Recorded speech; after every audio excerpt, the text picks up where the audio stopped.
Hi hello good morning सगळ्यांना. कसे आहात तुम्ही सर्वजण?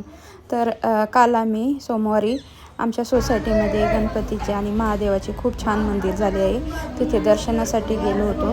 तर तिथं आता भजनाचा कार्यक्रम चालू झालेला होता आरती झाल्यानंतर.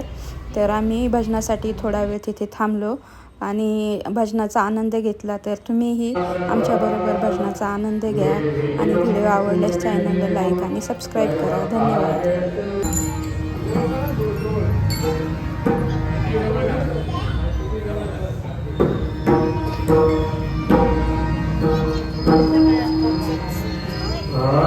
वक्रतुंड महाकाय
Thank you.